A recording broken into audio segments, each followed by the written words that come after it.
It's August 8th, and I'm finally sitting down to write this speech. My phone is buzzing with messages from my WhatsApp Wexner group, a group chat with all 20 people from our Chicago cohort. 3 years earlier, we were all together in Snowmass, Colorado, beginning our leadership journey. We learned together, grew together, experienced lots of life. We had wonderful teachers and experienced amazing summer leadership retreats. But the lasting gift, we have learned and continue to learn so much from each other. JUF and the Chicago Jewish community fund half of the Wexner program.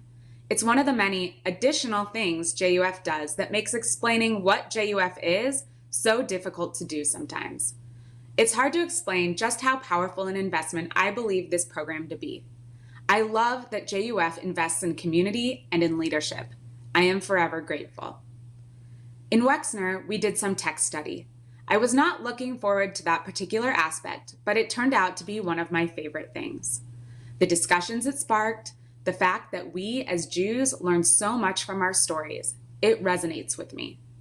A people bound by stories that go back generations and generations, thousands of years, it is no surprise that this would spark something with me.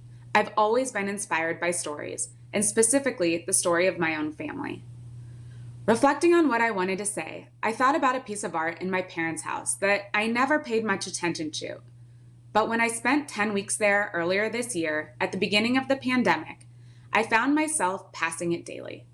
It's a piece of Judaica with beautiful embossed images of 3 iconic female leaders, Ruth, Devorah, and Miriam, highlighting their prominent virtue along with a biblical verse.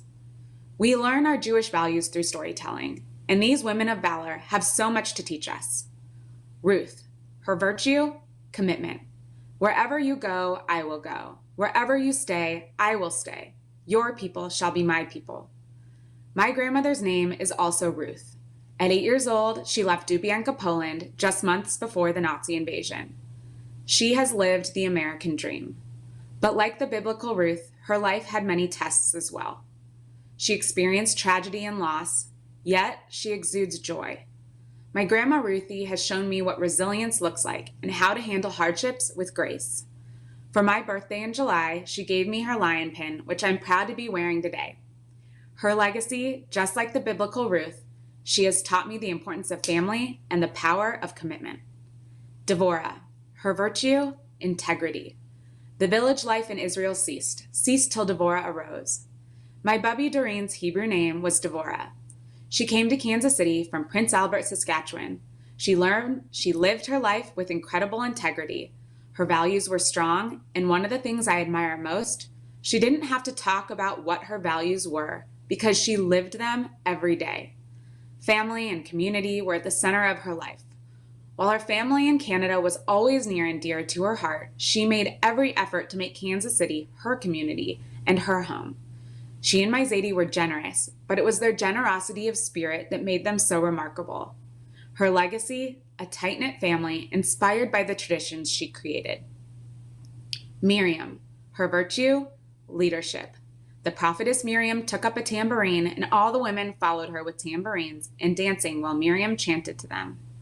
Miriam is my mom's Hebrew name, and like biblical Miriam, she is a special kind of leader. She has shown me the power of listening, maintaining calm in the midst of chaos, and how leadership is best done through connection. For anyone who knows her, you know exactly how I ended up making this speech here today. While we as Jews can be universally inspired by these women, my personal connection, my Ruth, my Devorah, my Miriam, their stories fuel me. I feel lucky to be recognized as a leader in this community, but I wouldn't be here today without the women who taught me so much. We all have the larger Jewish story, but for me, it's my family's story that drives me to do what I do. Thank you to my women of valor who taught me commitment, integrity, and leadership. I am so proud to call Chicago my community, and the story continues, the hope continues, the legacy shines on. Thank you so much for this honor.